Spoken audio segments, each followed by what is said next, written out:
All right, there we go. I'm telling you all now, allergies are kicking in this season and they are kicking me very well. So I have a little groggy head. I had to take some Benadryl this morning about 4 o'clock. So just bear with me because I'm not absolutely 100%. However, I wanted to stick with today's programming because we have a great member of the Java family. She's a charter member. She's been around. She works in education. She works in equity. She is an entrepreneur. She does events. She has a few things coming up. And so we're going to make sure we get ready to bring her in. But do me a favor. She is also going to talk about the equity breakfast that is taking place very soon. And she'll give us the date again. Y'all forgive me today. Pam is probably going to wind up co-hosting. Good morning, Pam. How are you? Let me get you off of mute. There you take yourself off. Look, we both are with the mute button this morning. Your grogginess was contagious. Listen, the allergies and let's just name, because you know how we do in the Java Cafe. Y'all always call me out when there's a different background. What's up with your background there? I am currently in Miami. I had a little escape this past weekend. I came with the boys and yeah, some at my best friend's house, Kenya's house in Miami. I was gonna make you guys a little jealous and go outside, but construction is happening and it wasn't letting me be great. So I'm going to say a little bit of aha, since you couldn't tease us, even though I do it all when I'm live from down there. But first thing I want to do, Pam, is allow us just a couple of moments. We both saw the news yesterday in reference to the child that was killed and is now an angel among us. So I did just want to take a couple of seconds and have a moment of silence. And we can, you know, as a mom, you can give any perspective about that just in general, because it touches us as a community. And so for those of you that are in the virtual space, please join us for a moment of silence for that child. And virtually, if you can just put praying hands in the comments as a note of solidarity with us. We're going to take this moment and we'll be back in just a few seconds.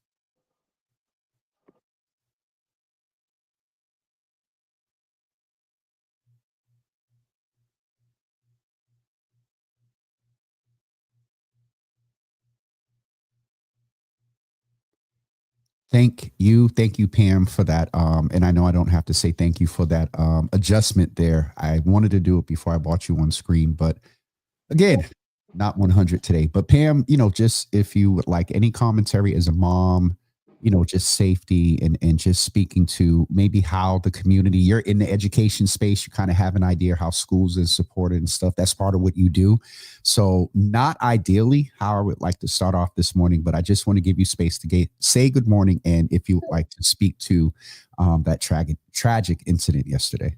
yeah, absolutely. So buenos dias a todos. I'm heartbroken. I honestly, I don't have many words. I'm still trying to process it all. As a mom, I have two kids in BPS. My little one, Max, gets on the bus every single day, you know, and that's something that we, you know, we put our children on the bus and expect that they are going to be at their safest and protected and expect them to come home. And so I can't even fathom what the parents and the families are going through. I'm heartbroken for them. And so, you know, that shouldn't have to happen to anyone. And so I'm just, my heart and prayers with everyone. And as a community, you know, there's also a bigger issue of streets and safety, and that needs to be taken care of. And unfortunately, it takes something as tragic as this for like everyone to come together and actually try to find solutions. So I definitely want to allow that time. And, you know, the spaces that we both move in, we're aware, first of all, the priority of the child and family, but we, because of what we do, we're aware of some other dynamics that come with that. But I believe you are right. The attention, unfortunate, it took that situation to get some attention back again to streets and things like that. And so You talked about supporting the family and community. That's what the Boston Education Fund does. For example, let's say next year the school reaches out and says, "Hey, we want to do this sort of remembrance something." They can't get a grant for it. Just for example, Boston Education Fund is an entity that they can come to and say, "Hey, we want to do this type of programming associated with behavioral health or something." And so I definitely appreciate it is what you do. But then for those that may not know, can you just tell us a little bit about you? Because though the Java family knows you, some folks may jump in that may not know you. A little bit about you and the Boston Education Fund. And we're going to talk about now, am I naming it right? Is it the Equity Breakfast? The Voices of Equity. Okay, the Voices of Equity, because equity is stuck in my head. Yeah, equity. So equity is obviously a combination of educational equity is what we're working on. Absolutely. Yeah. So go there, and then right after that, we're going to show a little quick video. Yay! So Pam, tell us a little bit about you, and then tell us about the Boston Education Fund. Sure. So that creeps me out every time you do that, Jimmy. What? When I put you on? Like, no one else has ever called it out in the middle of the show. Why? Because you just see your whole self zoom in. Yeah, it's like, oh, hi, Pam. And then I'm just talking to myself, so it's a little weird. But talking to myself is the only way you know that someone's actually listening. All right, well, let's go ahead and make you feel weird again. All right, weird again. So hi everyone, my name is Pam Leins. Jimmy also always murders my last name, so I think he got it right today. Lanes. In my head, it was when I typed it, it's always Leans, but Lanes, yeah, Lanes. Boston bred, proud BPS alum. I have 2 young boys that are in BPS as well. And I am the executive director of the Boston Education Fund. For those who don't know the Boston Education Fund, we've been around for 40 years, and we are the fiscal sponsor and fundraising partner for Boston Public Schools. So Jimmy actually mentioned that, when schools would like to do something and it's not included in their budget, what we are is really a vehicle to help them get access to resources. So whether it's helping the schools apply for a grant or finding extra resources through community partnerships, that's what we do. That's what we've been doing. What the new thing that we're doing is becoming a strategic fundraising partner through Equity Boston. And so the long-term goal is that we are creating a new fundraising bucket of money that schools and departments will be able to tap into. And so the goal is that we will be, we're fundraising, but as we're fundraising, we're reinvesting that money back into BPS. And so our breakfast is this next Thursday. This is our 3rd breakfast that we've had. It's the Voices of Equity. It's at Hibernian Hall. It is free, and we invite the community. It's actually such a beautiful room because we have all of our community partners, we have donors, we have educators, young people, families. I always refer to the mom and pop small businesses that support us. Think about the pizza shops that are across the street from schools and donate pizza every single week to schools. That's everyone that creates the ecosystem that we're part of and that we're supporting Boston Public Schools. So it's a wonderful time. I can, Jimmy, you have the link. I have the link. I'm about to put it in the comments right now as we speak. And I will say, going to be here co-producing. We are, so every year we honor a trailblazer in equity. And our inaugural trailblazer was Claire Shaw. Last year we had Teron Dorsey. And this year I'm so very excited and so honored. And I smile so much just knowing that it's Natanya Craig, who is the executive director of the Boston Women's Fund. And she's just an amazing powerhouse, my ídola. So I'm really excited to be celebrating her and giving her her flowers. It's interesting because she comes from sort of the environment that you're in now. I've known her from her days at the Boston Foundation, one of my first grants was through Robert Lewis when he was at the Boston Foundation. Mm-hmm. And Robert told me to meet with her. I asked for a number, and Tanja did it. And we had the Boys to Men project from like 2012.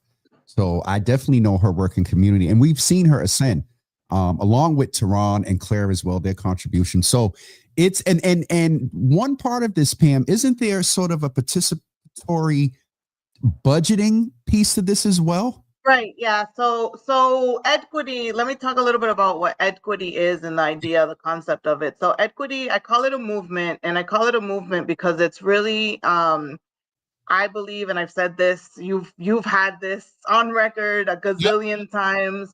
I truly believe that it's going to be a national, like a replicable national fundraising model for education funds. And so the idea, the concept is that we're marrying philanthropy, which is usually one-sided, Yep. with participatory budgeting and grant making practices, community engagement, that, having actual conversations and finding out what the needs are, Yep. marrying those two concepts together to support public schooling.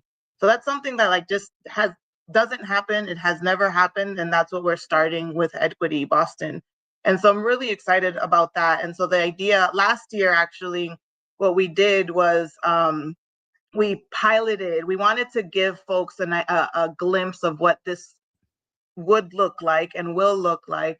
And so what we did is we had a super flash, because it was like a really micro version of what this is going to be. But we had community engagement in figuring out what are like the top priorities, what are the strengths in Boston Public Schools, and we had folks kind of list those out. And from those strengths, we pulled out the priorities, the things that people were all agreeing towards. And from that, we then had this workshop with the Beat the Odds. We had community members, young people, educators come in. We had a small cohort, and we had this workshop to talk about the priorities. And then we gave them the opportunity to come up with 3 different ideas of what they would use funding for. So from that, they created 3 different, basically they pitched 3 different ideas. And those 3 ideas, we highlighted them at the breakfast. And then we showed you what the actual online portal would look like, where everyone would see what the ideas were. You would read about it, and then you would be able to vote on where you thought the funding should go to support. So it was really great. It was super interactive. We won't be doing that this year Okay. because we're actually in we're beginning the pilot phase of Equity as a whole. So we will talk about that. That was really just like a snapshot to get people excited It's about starting. what It's yeah. starting this year. That Yeah, is awesome. yeah. So the idea is, so we've raised, we also last year we announced the $10 million fundraising campaign, the Voices of Equity fundraising campaign. And so the goal is that we raise $10 million by 2030. And I'm really proud to say that we are as grassroots as it gets. The Boston Education Fund has never been a fundraising entity. We've always been a fiscal sponsorship entity. Just accepting it, not necessarily going after it. Correct. So we've always really been, our main like service that we've provided to schools and departments was to be that fiscal sponsor, which was really to give the ability to schools and departments to fundraise, Mhm. which is really necessary because that like complements the budget, not supplements, it complements the budget. Compliments. You've Com- said that a couple of times since you've yeah, been on here. it complements the budget.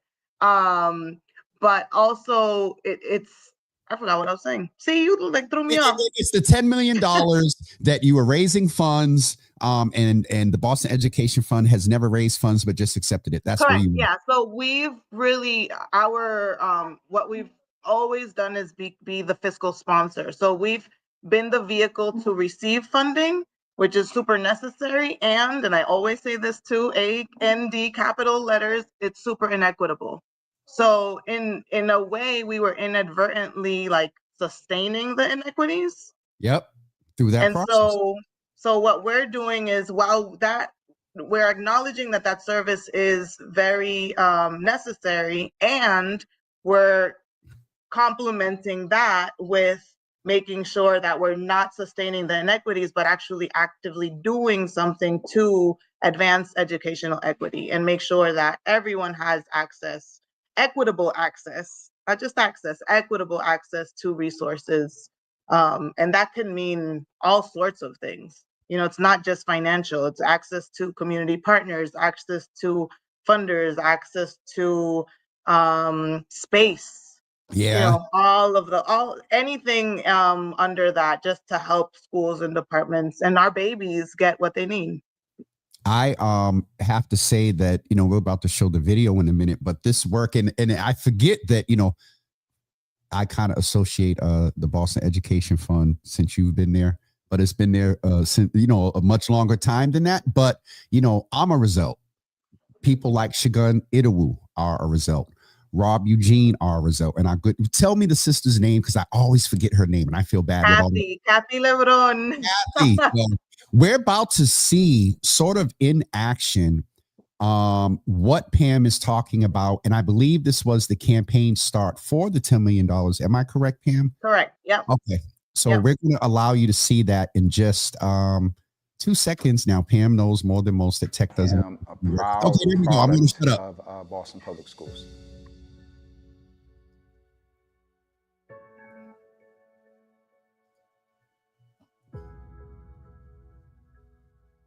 Are we taking it for granted?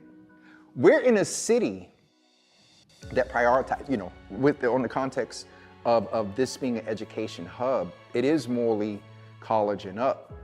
But I wonder if we take advantage of what BPS has to offer, because in comparison to some other municipalities and cities, I think we with services offered, like we have for example, the Education Fund. They have a focus on equity. It's vital that equity, particularly racial equity, is something that we are continuing to focus on. It is not merely a social or moral argument in need, it's an economic one. I had a student who, it was Black History Month, and we were reading a play. We were putting on a play about Martin Luther King Jr.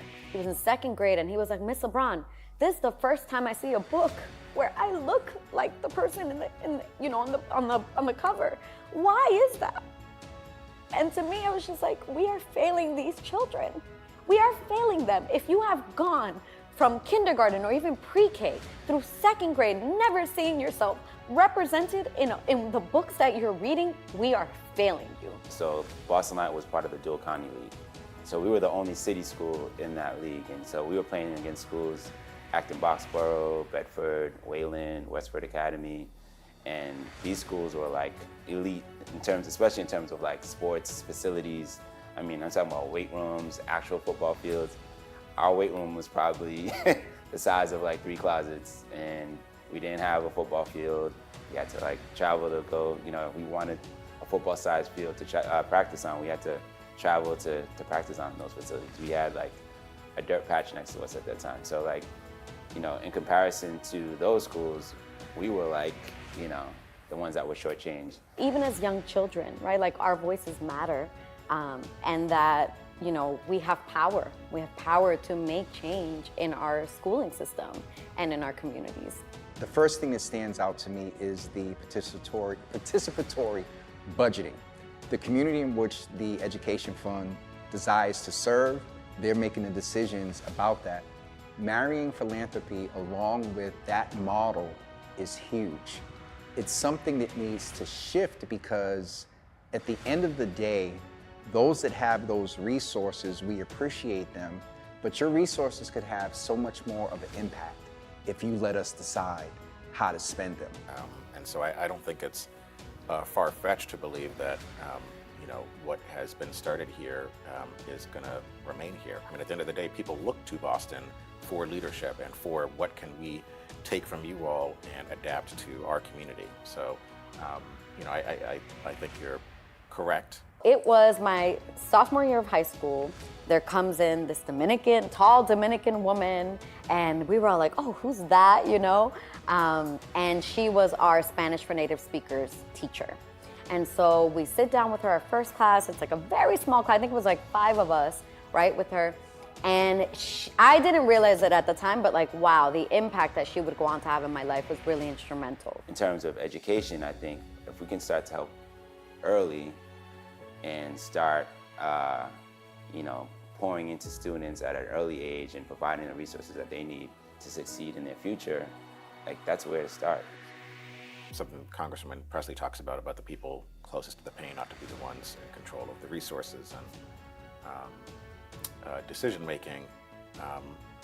But then also I think about civic engagement. And we tend to really think like one size fits all, right? And that like if we come up with one policy or it just basically applies to everyone. And the thing is that doesn't work that way, right? Because we're human beings and human beings have different needs. 40 is the number of change. What's next for Boston Education Fund in the next 40 years? My name is James Jimmy Hills, and I believe in equity. My name is Robert Eugene, and I believe in equity. My name is Kathy Lebron, and I believe in equity.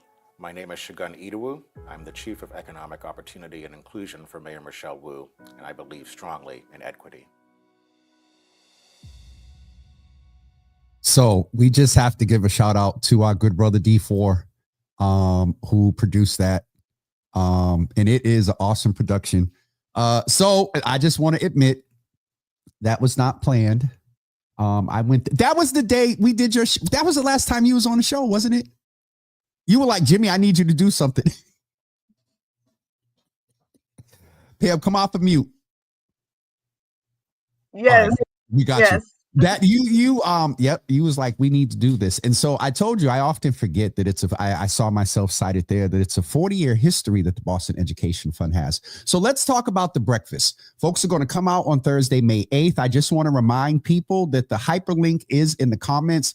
If you cannot, if you would like to support but cannot attend, please do that. And just, support the Boston Equity Fund and the breakfast. And so, Pam, what can folks expect this year? Didn't mean to put it out there about the participatory budgeting practice, but this year it's going into actual practice. Yeah. So you can absolutely expect great food, because if anybody goes to any of my events, I feed you, and I feed you well. Yes. So yes, we will have food from our good friends of Las Palmas Restaurant, who is a Dominican-owned restaurant, women-owned restaurant. Okay. And it's amazing breakfast that I have planned for that.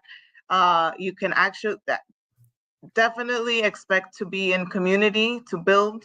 Our events are very intentional in bringing folks together that wouldn't necessarily have access to other folks or be in the same room at the same time. So we always dedicate space for that and want to make sure that we're connecting, whether you're a student, a teacher, a funder, a community organizer, a city official, the superintendent, whomever, you have access to talk to people and connect and network. And then we have a really great speaking program. What we will say is that I'm finalizing the impact report. So I've been in this role for the past 4 years. So we're putting together a production that we will be releasing that day. Wait a minute. Did you say production? It's an actual, like a physical book. It is a production. It's a production. It's a whole thing. And so I'm really excited about that. I'm excited. It's going to be kind of like where BEDF started, what it had been doing for a really long time, what it'll continue to be doing, and where we're going. So it's really like bringing folks on and showing them what impact equity will have. And I said that we announced the $10 million fundraising campaign last year. And since then, I can very proudly say that we have raised a very modest, but I'm proud, like at least $250,000. So it's a $250,000, but remember, we've never been a fundraising organization. So this is starting from scratch. These aren't funders that we've have had in our back pocket or anything like that. These are new relationships. that we're building so that folks can believe in equity. And that's why I say this is so grassroots, because yes, the big money will come. But for me, what's really important is that us, the people on the floor, are committed and believe in it too. Yeah. So I always say it doesn't matter whether you donate $5 or $5 million, your voice is just as important, right? Like the $5 million person, that voice does not have more weight than. So that's why this is also, it really is about equity. And one of the campaigns that I really love, and I I have a lot of hope and faith that it will kick off, it's called the Rep Your Class campaign. And so the call to action is that folks that maybe aren't, don't have a big pocket or deep pocket to just make a huge donation, our ask is that you commit to making a monthly donation in the amount of the year that you graduated. So 1999, shout out class of 99, my monthly donation is $19.99. Mine's is $19.90. See, so as you are more experienced, it's actually a little less. You covered that one because I was sitting here thinking about it. I had it in reverse. I'm like, oh, mine's is going to be a little bit more, but no. So it's actually less. So shout out to the people that graduated in 1970, In the 1980. 1900s. Pam, you are not. The mothers are about to get you. No, but think about it. So all I'm really asking for is like an average of a $20, right? Monthly donation. And that $20 turns out to be about $250 a year. If And that we have adds up. 1,000 people, or think about all of the BPS alumni, that adds up. That And we does. can make a really big indent in this. And so that's why I'm like, I want this to be as powerful as that we have 1,000, 100,000 donors that are just making $20 donations a month, but that will, it will add up. Listen, if I could get 100 to do that. But no, to your point, let's just say this. We talk about equity. There are established, schools that have endowments and things like that. And their alumni associations are huge. They come back and keep and support the reputation of that school. Now, multiple high schools and things from different folks, but putting it in the pocket or in the pocketbook or in the pot of the Boston Education Fund, there's more flexibility. There's intentionality of now I can't say equity without equity. It just makes sense. So to that point, if you're a Boston public school alumni, there is a whole link in the comments. And even if you're not, there is a link in the comments that you can go specifically. This is a direct link to donate, to sign up. If you do, as you said, $5 a month. Oh boy, for the people that graduated in 2005, there is more. So for you recent graduates, your donation is more. I'm not mad at that. And for those that graduated a little while ago, ours is a little bit cheaper. So last year, I think on the morning of, I hit you, I said, Pam, I can't do it. The Thursday, the 8th, I think I can. What time? Wait, hold on. No, what time is it? 10:30? So doors open at 7:30. It's a breakfast. It's not a brunch. Oh, so what time do doors open? I mean, what time does the breakfast start? Because I got a standing appointment at 10 o'clock.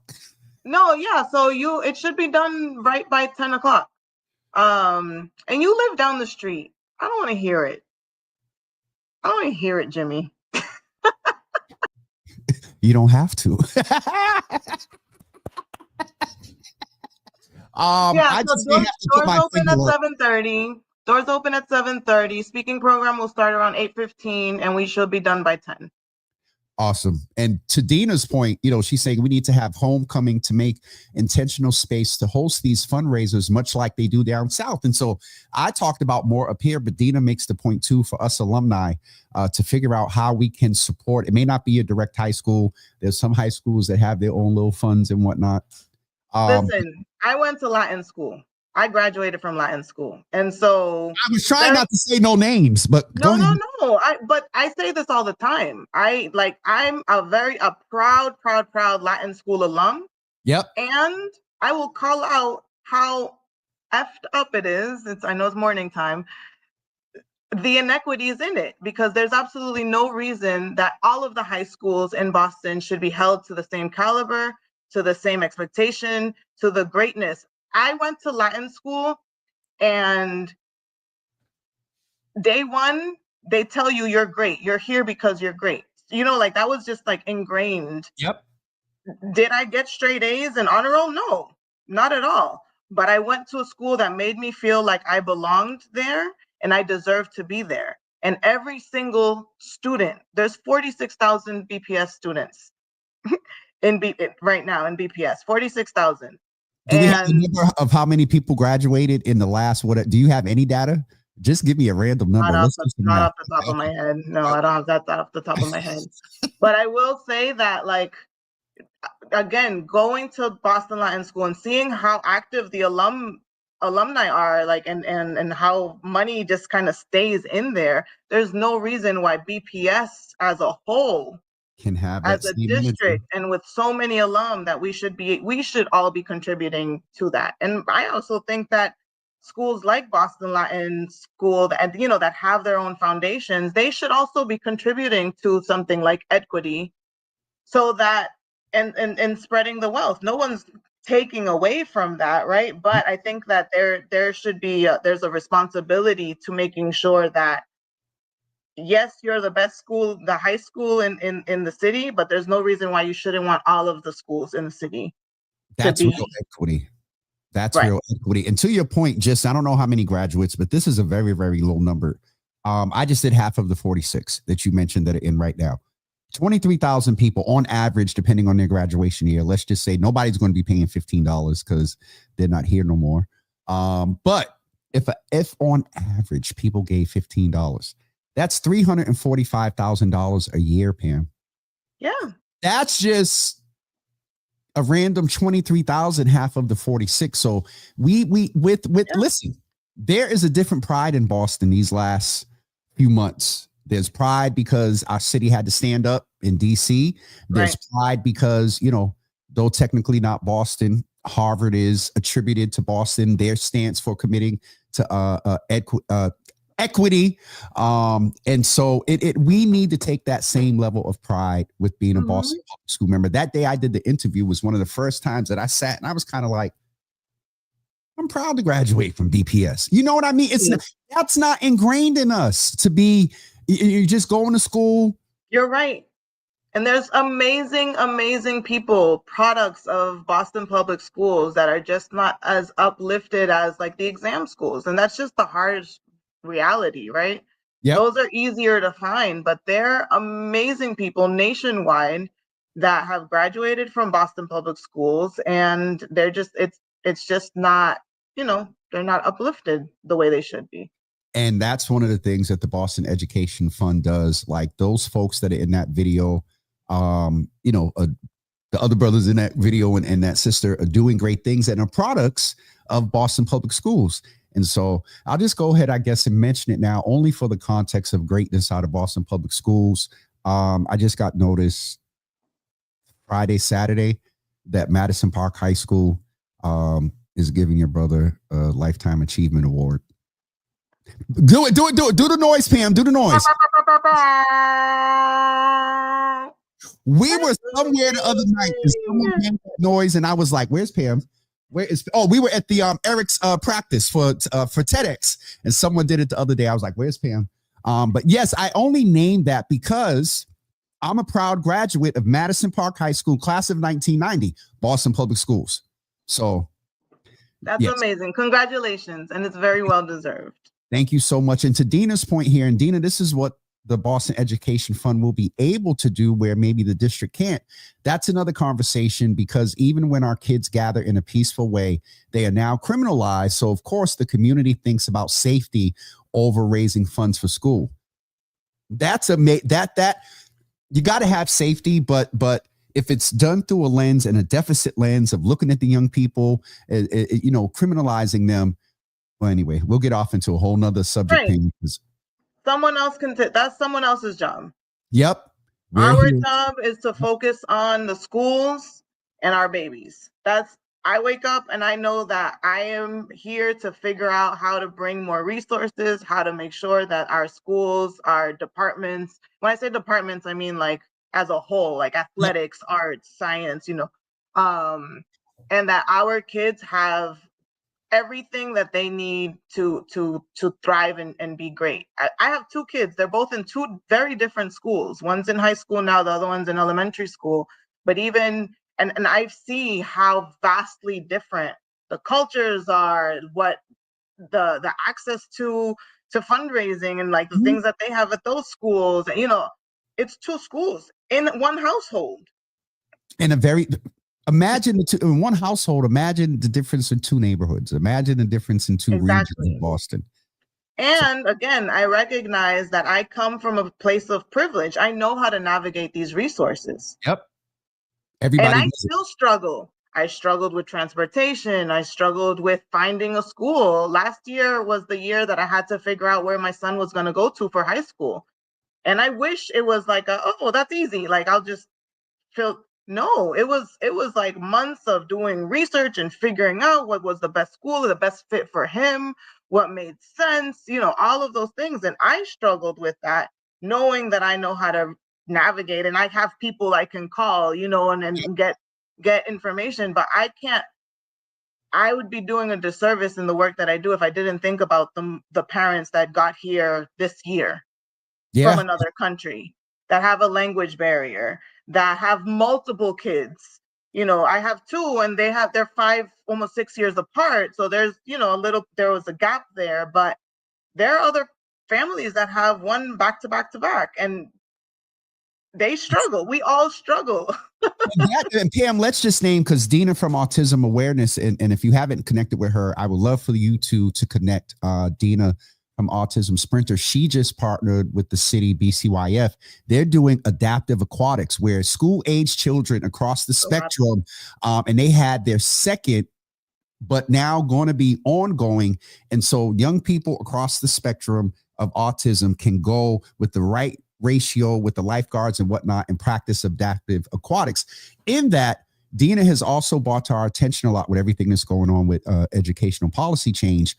Also being aware that if those young people that you spoke about, it's challenging if you're in mainstream alone, don't have an IEP, don't be on the spectrum and have unique learning abilities, because then it's a whole nother level of knowledge, advocacy, and either if you have the privilege, it's more exhausting, or you got to go through a process of learning how to navigate, and that is even more exhausting. So all the work that that's me too. One of my boys is on an IEP. The other one is on a 504 plan. Like I had to learn all of that. So folks know, since we mentioned it, let's teach them. What is a 504? So 504 is more like accommodations for like behavioral, not necessarily a developmental supports, but more for sometimes it's for like ADHD or just if you need breaks or things like that, when the accommodations for more to be allowed. Correct. Absolutely. Right. Absolutely. Right. So that was a whole other language for me that I had to learn, and I struggled. I still struggle. And learning how to advocate and learning how to do all of that. And so, it's really important for me to share the knowledge that I'm learning, real life experiences. Again, like think about it. I went from the mentality of Boston Latin School, of being in a bubble. But I say I'm a proud BPS graduate, but in reality, I can't tell you what a typical BPS high school experiences. I can only tell you what an exam school experience at Latin school is. Right? And that's unique. And I think a lot of people don't take that into consideration, or just kind of like it's covered. And everyone that knows me knows I'm very real, and I say things as they are. I know. Trust me. I know, and folks are appreciating it. Seek over our Instagram said, amen, shout out to them, needs to be more like that. She also said, oh, right now I'm an 80s baby and the kids hit me every time when they say 1900s people. 1900s. That is rude. Oh my God, we got the 19. Well, anyway, me being up in Salem State, asking those grown behind adults standing in front of me, talk about what year were you born? They talk about 2005. Pam, grown. I was married back then. Anyway, we're going to, it's 10:44. We're going to get ready to let you go because I know you have things to do to wrap up. But thank you for being with us, Pam, today, because it's imperative that we keep education equity at the forefront. With so much that's going on in policy change right now in DC, let's just say we're protected in Massachusetts. To some extent, we're protected in Boston, but where the protection comes off is when the federal funds begin to dissipate. And so, yes, and BEDF does not do any federal funding. So you don't have to deal with all this. I mean, obviously we will be affected globally by what's going on. Yes, right. Absolutely. And because, federal funding, if it were to be cut at BPS level, like, it all kind of trickles. Your responsibility, the need for what you're doing now becomes even more prioritized because the flexibility of what you can do and complement, not supplement. Yep, that's why I always say it's to complement. Yeah, because I always say it's to complement. Yeah. It is key. So I want to remind folks that are watching, Dina, I don't know where you are, if you were a BPS graduate, but the link of and here's Brother Carlton, good brother from Heap Street. Jimmy, education changes lives, brother.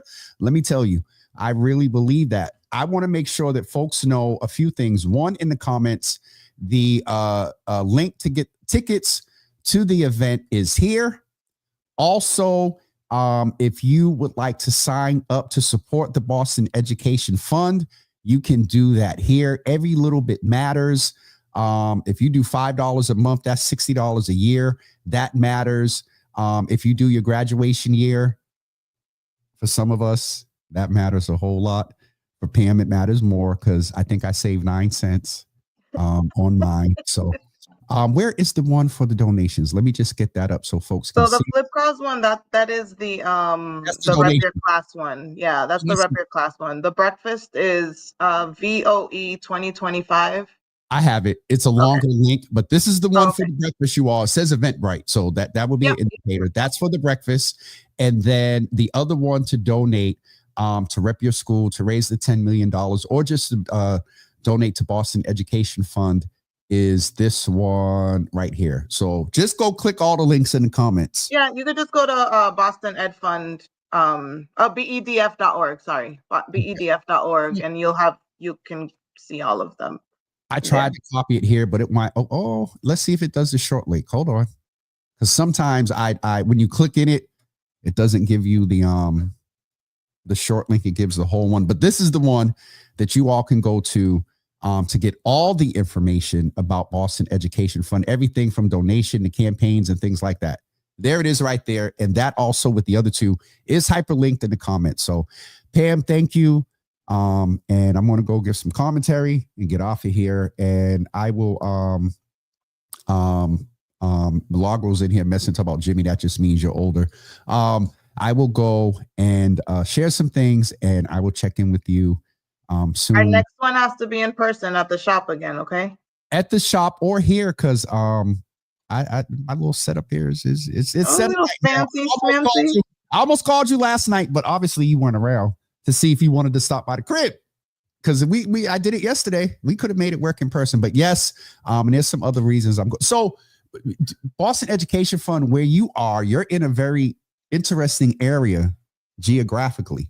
And maybe we can talk more about that when I come there and do that sort of after dark. But I just noticed because is the Boston Education Fund in that same area? Yeah, it's on the same. So it's actually on the same block as the barbershop.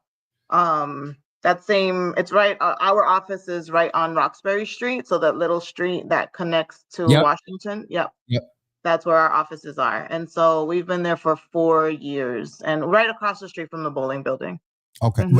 Which makes a lot of sense, but it's a very interesting area, Pam, I'm keeping my eyes on because there's a lot of attention to mass and cast, and there are people from the diaspora, struggling with their issues on Mass and Cass, but Nubian Square often looks like I've said the black and brown Mass and Cass. It is a very interesting area. So we hope that, you know, getting in and out there, your staff and whatnot is going okay and well. And so, because as much as you all do, we need to make sure that you guys are safe and secure. So Yeah, it's going. I'm gonna leave that right there. I'll get you off screen and then I'll give some more commentary. In that case, Pam, love you much. Safe travels. Love you. It's my best. And we'll talk soon. All right. Bye. Thanks. Thank you. Folks, don't forget to go support the Boston Education Fund, support the breakfast that's taking place, and make donations to the $10 million goal that Pam is trying to reach. That is it for me, everyone. Got some things to knock out for a meeting I have in about an hour. And of course, yeah. So thank you all. Liz O'Connor just jumped on Instagram. I'm going to say this and she knows what I mean. A very old, familiar name, familiar friend, Liz O'Connor. Good to see you over on Instagram. I didn't go into the Java Cafe to say hello as we had a guest today, but thank all of you that are here. I see Mother Lisa, Milagro, Miss Teresa, Mama Java, Carlton, also Dina and Sister Debbie and Shamika and Sharon Cornelius. And I think I got Nisi. Good morning to you. Good to see you in the room. I think I got everybody over on Facebook. So I'm going to wrap up. UCB members, you get an hour today, and we will see you tomorrow morning at 10 a.m. Have a great everybody. Have a great day. Fields Corner Yoga is in the building. Our guest from yesterday. Of course, yeah. Anyway, we're glad for Fields Corner Yoga that was with us yesterday that really gave a lot of good insight into some wellness for men and just in general. There was some principles that I was sitting here looking at Sean like. So if you missed that episode, go ahead and watch it from yesterday. Miss Teresa, you right, because I am about to go reset for at least 10 minutes. All right, folks, we'll talk to you soon. Have a great day, everybody. And again, thank you for being here.